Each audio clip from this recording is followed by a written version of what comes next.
अस्सलाम वालेकुम दोस्तों। खूबसूरत संडे की खूबसूरत मॉर्निंग आपको बहुत बहुत मुबारक। और उम्मीद करता हूँ कि आप अपने ऑब्जेक्ट में और अपने सब्जेक्ट में मेहनत कर रहे होंगे। दोस्तों, ये ज़िंदगी भी इन्हीं रास्तों की तरह ही है। कहीं पे आप बाईपास पे आ जाते हैं और आप टॉप गियर लगा के आराम के साथ बैठ जाते हैं, तो कभी कभार फिर अचानक से एक मोड़ आ जाता है और आपको ना सिर्फ ब्रेक लग जाती है, इसके साथ आपको संभलना पड़ता है, आपको सरवाइव करना पड़ता है। और जब आप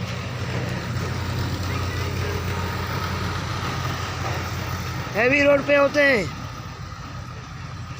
तो आप बहुत कंफर्ट और इजी महसूस करते हैं, लेकिन जब ये ज़िंदगी के लम्हे आ जाते हैं और ये पगडंडियाँ आ जाती हैं, छोटे छोटे रास्ते आ जाते हैं, ये एडवेंचर आ जाता है, तो आप डिस्टर्ब हो जाते हैं, परेशान हो जाते हैं।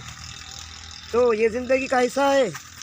और जैसे हम बाईपास पे बेहतर गुजारते हैं, इसी तरह से हमें इन चैलेंजेस का भी सामना करना पड़ता है। कोशिश करें एक दूसरे की हेल्प करने की।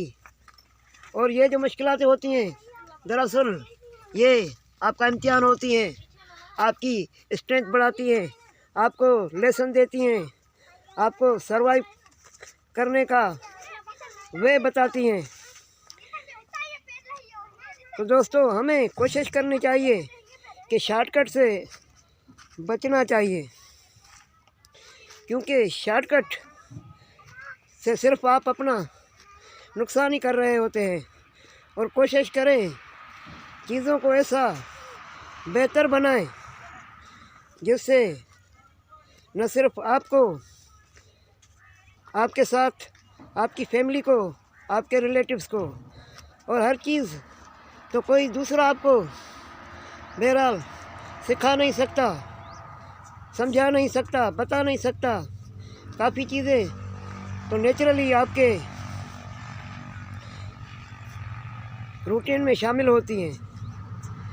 देखें, अगर आप कोई बिज़नेस कर रहे हैं तो उसमें कोशिश करनी चाहिए कि उसका आपके कस्टमर को फ़ायदा होना चाहिए, न कि आपको अपने प्रॉफिट का सोचना चाहिए।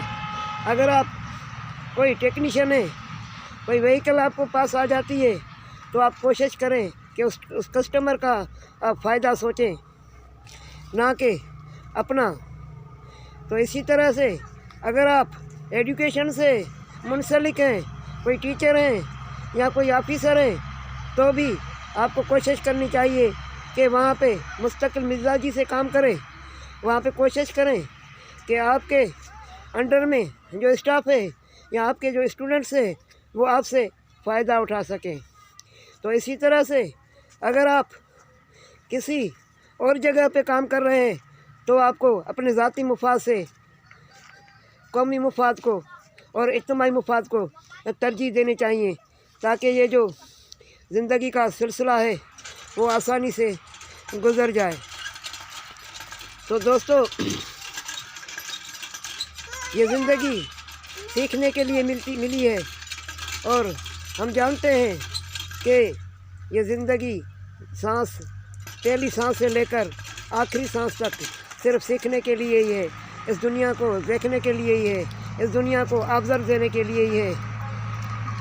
और जब हम बच्चे थे, बहुत छोटे थे, तो हमारे लिए ये सब मुश्किलातें होती थी। हमें यहाँ पे चलना दुश्वार हो रहा होता था, और जब अब हम इस स्टेज पे पहुँच गए हैं तो हमारे लिए ये तो आसानियाँ हो गई हैं, लेकिन ज़िंदगी का सर्वाइव करना मुश्किल हो गया है। और वो सिर्फ इसीलिए हो चुका है कि हमने उस पर सोचना शुरू कर दिया है, उस पर ध्यान देना शुरू कर दिया है, और हमने खुद को अपनी अना में कन्वर्ट कर लिया है। अभी हमें अपने जो ड्रेस है वो भी मेरी लगती है, हमारे पाँव में जो जूते हैं वो भी अच्छे नहीं लगते हैं, हमें मुआशरे का बिगाड़ भी नज़र आ रहा होता है। तो ये सारा सिस्टम अपने हिसाब से चलता रहता है, इसको आप चेंज बिल्कुल भी नहीं कर सकते हैं। अगर आपको चेंज करना है तो खुद को करें, खुद से प्यार करें, खुद को टाइम दें, और कोशिश करें कि आपकी जो पॉजिटिव और बेहतरीन ज़िंदगी के असूल है उन पे चलें, उन पे अमल करें। उम्मीद करता हूँ कि आप खैरियत से होंगे और मुझे अपनी दुआओं में ज़रूर याद रखिएगा। Thank you. अल्लाह हाफ़िज़।